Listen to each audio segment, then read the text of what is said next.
Di video kali ini, saya akan menyampaikan materi tentang badminton. Apa sih badminton itu? Badminton atau yang biasa kita sebut bulu tangkis adalah suatu olahraga raket yang dimainkan oleh dua orang atau dua pasangan yang saling berlawanan. Dari kalian, pasti dah ada yang pernah main bulu tangkis kan?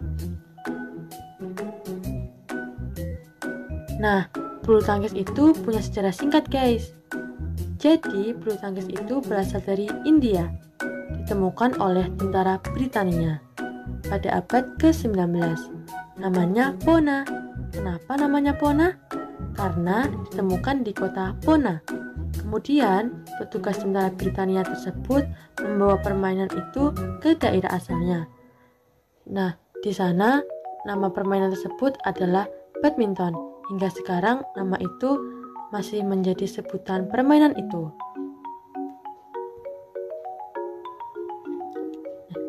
Bulu tangkis ada 5 partai guys. Ada tunggal putra, tunggal putri, ganda putra, ganda putri, dan ganda campuran. Tunggal putra, satu cowok lawan satu cowok. Kalau tunggal putri, satu cewek lawan satu cewek. Kalau ganda putra, dua cowok lawan dua cowok. Kalau ganda putri, dua cewek lawan dua cewek. Kalau ganda campuran, cowok cewek lawan cowok cewek.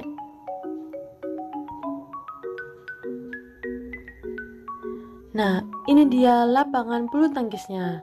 Bentuknya pasti persegi panjang. Nggak mungkin lingkaran, segitiga, segi enam, atau bentuk yang lainnya. Karena emang udah syarat dari sananya guys, harus persegi panjang. Nah, ukuran lapangan bulu tangkisnya 13,40 dikali 6,10 meter. Bahannya itu harus kayu atau bahan sintetis lunak. Nggak boleh besi, beton, atau bahan keras lainnya, karena bisa mencelakakan pemainnya. Kalau semua pemainnya celaka, siapa yang akan memenangkan pertandingan tersebut? Nah, ukuran garis lapangannya yaitu 40 mm. Warnanya itu harus cerah, biasanya putih atau kuning.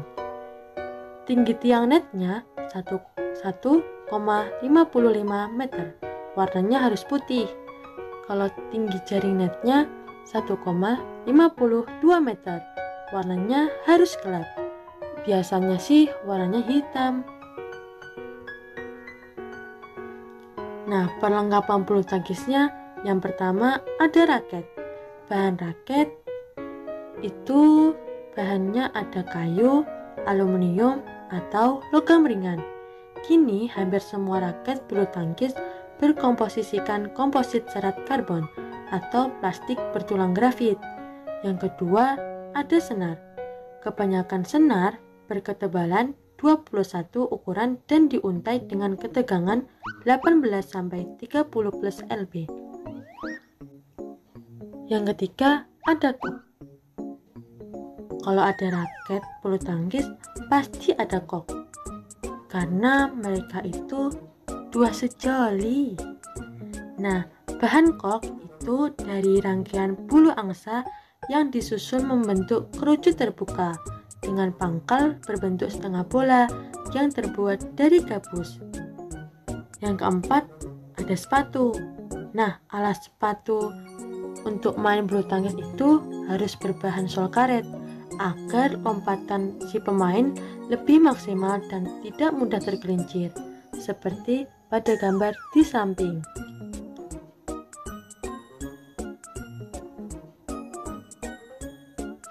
Bagaimana sih cara bermain bulu tangkis? Nah, simak baik-baik ya. Yang pertama, tiap pemain atau pasangan mengambil posisi berseberangan pada kedua sisi jaring di lapangan bulu tangkis.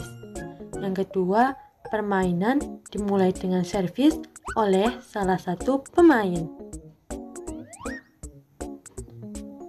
Setiap kali pemain atau pasangan tidak dapat mengembalikan kok, seperti karena menyangkut di jaring atau keluar lapangan, maka lawannya akan memperoleh poin. Yang keempat, permainan berakhir bila salah satu pemain atau pasangan telah meraih sejumlah poin tertentu. Nah, tujuan permainan bulu tangkis itu untuk memukul sebuah kok menggunakan raket, melewati jaring ke wilayah lawan sampai lawan tidak dapat mengembalikannya kembali. Area permain berbeda untuk partai tunggal dan ganda. Bila kok jatuh di luar area tersebut, maka kok dikatakan keluar.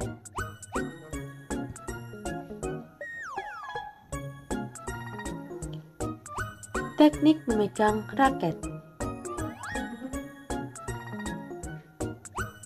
Yang pertama ada forehand grip. Forehand grip itu memegangnya raket berada pada posisi miring, kemudian dipegang oleh ibu jari dan jadi telunjuk seperti tangan mengepal.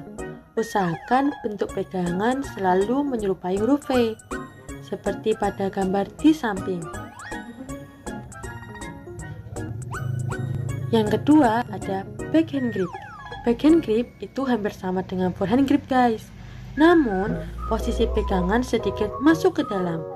Pegangan tangan pada raket yang lebar menggunakan kekuatan pergelangan tangan untuk melakukan pukulan ke kanan, ke kiri, depan, atau belakang. Cara memegangnya seperti pada gambar di samping.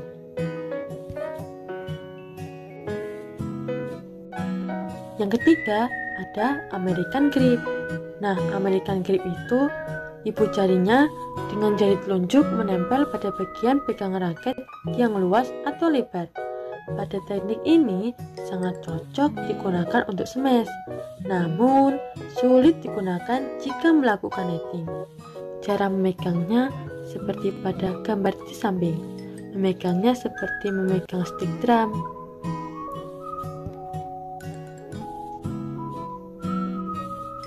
Yang keempat ada combination grip. Teknik ini adalah cara memegang raket dengan kombinasi beberapa teknik di atas. Penyesuaian pegangannya sesuai dengan arah datangnya shuttlecock. Jadi, skill sang pemain sangat menentukan teknik ini.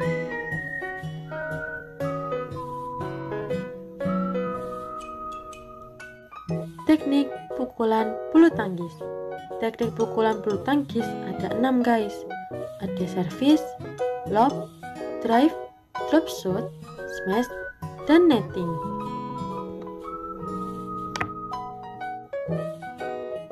Pertama ada pukulan servis. Pukulan servis itu sebagai permulaan permainan. Pukulan servis ada 3. Yang pertama long service, kedua short service, ketiga flick service. Long service itu memukul kok dari bawah dan diarahkan ke bagian belakang lawan. Kalau short service diarahkan ke bagian depan lapangan lawan. Kalau flick service melecutkan kok saat hampir menyentuh tanah. Nah, ini nih cara melakukan teknik servis. Pada gambar yang pertama itu servis panjang, kalau gambar kedua itu servis pendek, kalau gambar ketiga itu flick service. Perhatikan baik-baik ya.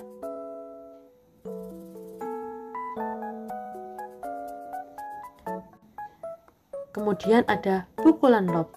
Pukulan lob bertujuan untuk menerbangkan shuttlecock setinggi mungkin, mengarah jauh ke belakang garis lapangan lawan, sehingga lawan itu susah menggapainya. Nah, pukulan lob itu ada 2, ada overhead lob dan underhead lob. Overhead lob dilakukan dari atas kepala dengan melambungkan ke arah belakang. Kalau underhead lob dilakukan dari bawah dengan cara memukul di bawah badan dan dilambungkan tinggi ke belakang. Ini gambar teknik pukulan lob.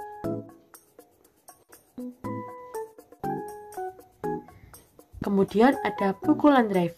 Pukulan ini dalam bulu tangkis biasa digunakan untuk menekan lawan atau untuk tidak memberikan kesempatan kepada lawan mendapatkan bola-bola melambung sehingga lawan tidak mendapat kesempatan menyerang dengan pukulan overhead. Ini cara teknik pukulan drive.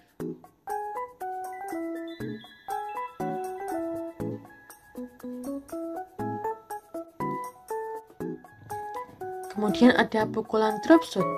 Nah, pukulan drop shot itu bertujuan untuk menempatkan bola secepatnya dan sedekat-dekatnya dengan net pada lapangan lawan. Drop shot dapat dilakukan dari bagian atas dan bagian bawah. Drop shot terdiri atas dua macam, yaitu drop shot penuh dan drop shot potong. Drop shot penuh arah yang menukik tajam dan digunakan pada permainan tunggal. Kalau drop shot potong, gerakan raket menyentuh bola tanpa menahan gerak tersebut. Ini gambar teknik pukulan drop shot.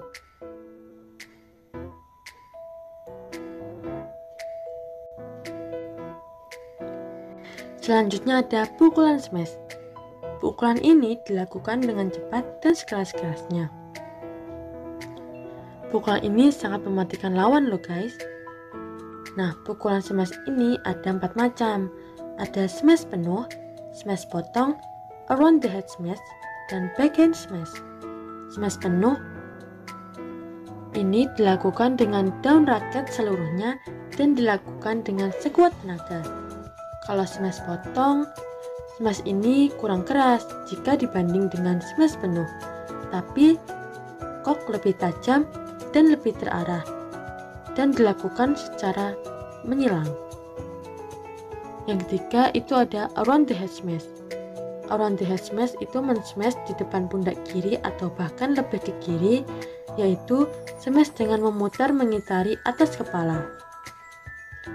Nah, yang keempat itu ada backhand smash. Backhand smash itu smash yang dilakukan dari sebelah kiri dan mengutamakan keterampilan pergelangan tangan.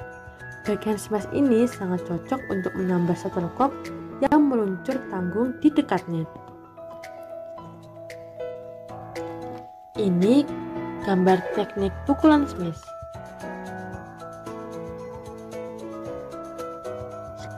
Yang terakhir ada pukulan netting. Pukulan ini sangat sulit dalam permainan bulu tangkis.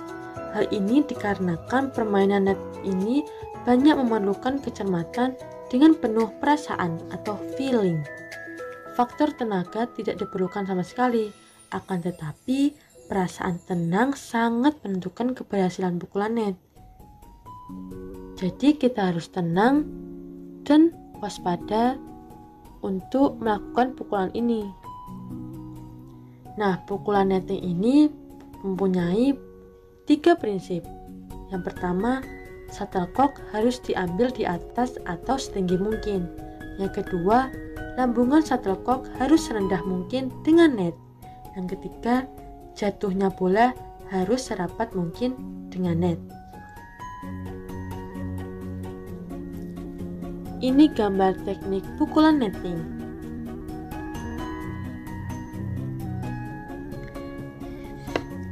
Ini nih sistem bina bola yang masih banyak yang bingung, jadi perhatikan baik-baik ya. Saat akan memulai pertandingan pada kategori ganda, tiap tim memiliki kesempatan untuk memilih orang pertama.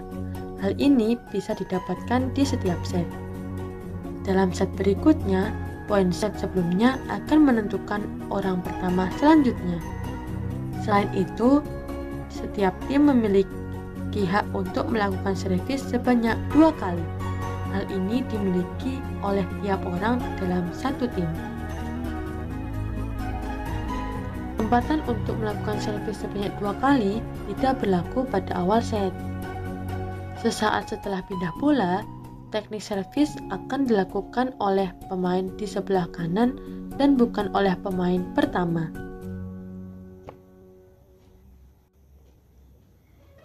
Nah, ini aturan sistem rally point-nya. Yang pertama, setiap tim hanya mendapatkan 1 kali kesempatan untuk melakukan servis, atau dengan kata lain, tidak ada servis kedua, seperti yang sudah dijelaskan tadi. Yang kedua, tim atau pemain akan terus melakukan servis hingga poin berikutnya diraih oleh lawan main. Sistem rally point yang terbaru adalah sistem rally 21 poin. Yang ketiga, pada tiap set, poin tertinggi yang bisa diraih adalah 21 poin. Hal ini tidak berlaku jika ada chaos atau perpanjangan waktu, karena permainan antara kedua tim atau pemain sangat ketat. Yang keempat, rally point berarti setiap pemain dapat mematikan lawan, maka pemain tersebut mendapatkan poin tambahan tanpa adanya perpindahan kok dengan game 2-1. Yang kelima, dalam sistem rally point ada perbedaan dalam ketentuan pemain yang servis antara tunggal dan ganda. Keenam, permainan ganda, pelaku servis adalah mengikuti poin yang didapatkan.